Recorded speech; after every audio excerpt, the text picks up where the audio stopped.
Have you noticed a quiet exodus happening at your workplace? Desks are suddenly empty and companies seem to be scrambling to fill them. But hey, who needs talent when you can save a few bucks, right? Before you grab your pitchfork and storm the C-suite, let's take a closer look at this. Is it just paranoia, or could there be some truth to it? We're diving deep into the evidence, hearing from both sides, and helping you decide. Is your company's return-to-office mandate really about boosting productivity, or is it a sneaky layoff strategy? Grab your coffee, settle in, and let's break this down together. First, let's talk about the giant in the room, Amazon. Recently, Amazon dropped a bombshell demanding a full-time return to the office. And the employee response? Well, let's just say it wasn't applause. A massive 73% of Amazon employees are now thinking of quitting. That's a talent exodus of epic proportions. And guess what? It's not just Amazon. Companies all over the globe are issuing similar mandates, and employees are pushing back. So, is this just a coincidence, or are we seeing a larger trend here? The plot thickens when we look at the data. A recent study found that many companies are hoping for some voluntary turnover during the return-to-office push. In other words, they're banking on people quitting, just to avoid the hassle and cost of layoffs. Now, that's a pretty bold strategy, don't you think? But wait, it gets even more interesting. Some experts argue that pushing people back to the office might actually be hurting companies. They claim it stifles creativity, crushes morale, and ultimately damages the bottom line. So why are companies so insistent on bringing everyone back? Is it about control? Is it about keeping up appearances, maintaining that illusion of productivity? Or is it just outdated thinking, struggling to adapt to the new reality of work? To be fair, not every company has a hidden agenda. Some genuinely believe in-person collaboration is crucial for success. And in certain roles and industries, they may be right. But for many of us, the benefits of remote work are undeniable. We save time, save money, and are often more productive in our own environments. So what's the solution here? Unfortunately, there's no one-size-fits-all answer. Companies need to be honest about their reasons for wanting employees back in the office, and they need to be open to flexible arrangements. On the flip side, employees need to speak up. If you value remote work, let your employer know. And if they're not willing to compromise, remember, there are plenty of companies embracing the future of work. The return-to-office debate is far from over, but one thing is certain.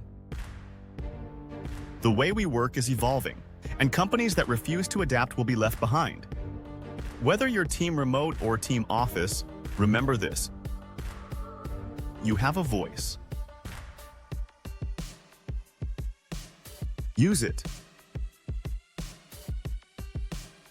The future of work is in your hands.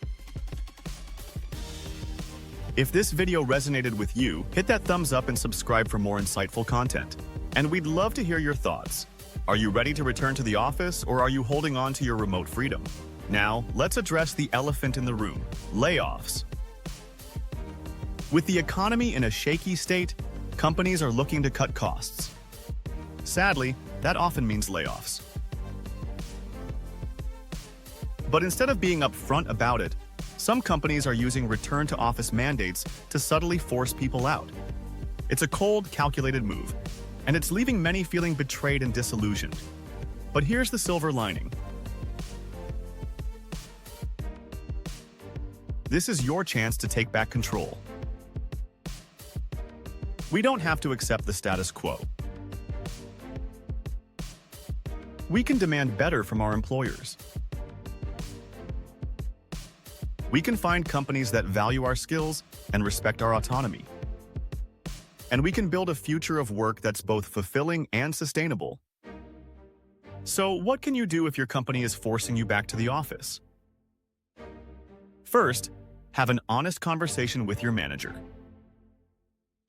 Express your concerns and see if there's room for negotiation. If not, maybe it's time to polish that resume. After all, there are plenty of companies embracing remote work and offering flexible arrangements. Don't settle for a job that makes you miserable. You deserve better. And to the companies clinging to outdated ways of working, it's time to wake up. The world has changed. Your employees are your most valuable asset. Respect them, give them the flexibility they need, and your company will thrive. The future of work is here, remote, flexible, and empowering. Let's embrace it and build a better world of work for everyone. Now, I know this is a hot topic, and I bet you have some strong opinions. So, let's hear them. Have you experienced any shady tactics from your employer? The more we talk about these issues, the more we can hold companies accountable and create a better future for everyone. Share this video with your colleagues, friends, and family. Now, let's dive a little deeper into the psychology behind the return to office push. Some experts think it's all about control. Companies want to keep a close eye on their employees to make sure they're working hard. But here's the reality. Micromanagement doesn't work. It kills creativity, breeds resentment, and leads to burnout. In today's knowledge-based economy, trust and autonomy are key. Employees need to feel valued and empowered to do their best work. That's not going to happen if they're constantly looking over their shoulder. Micromanagement is outdated and counterproductive. So, to the companies out there still clinging to control, let go of the reins. Trust your employees to do their job, whether they're in the office or at home. You might be surprised by the results. Now, I know some of you might be thinking, but what about collaboration? Don't we need to be in the same room to brainstorm and innovate? Honestly, not really. Technology today allows us to connect and collaborate from anywhere in the world. We have video conferencing, instant messaging, and project management tools that make remote work just as effective as in-office work. Forcing people back into the office for the sake of collaboration isn't necessary. In fact, studies show remote workers are often more productive and engaged. Why? They have fewer distractions, more control over their environment, and the flexibility to work when they're at their best. So let's stop pretending the office is the only place where work gets done. It's simply not true. The future of work is all about flexibility, autonomy, and results. It's about empowering employees to do their best work wherever they happen to be. It's about building a culture of trust and respect where everyone feels valued. So, let's embrace this change and create a world of work that works for everyone. Thanks again for watching, and we'll see you next time. Don't forget to like, comment, and subscribe. Most importantly, keep fighting for your right to work in a way that makes you happy and productive. The future is yours to create. To the companies out there, listen up. The world is changing, and the old ways of working aren't sustainable anymore. Embrace flexibility, trust your employees, and create a workplace where everyone can thrive.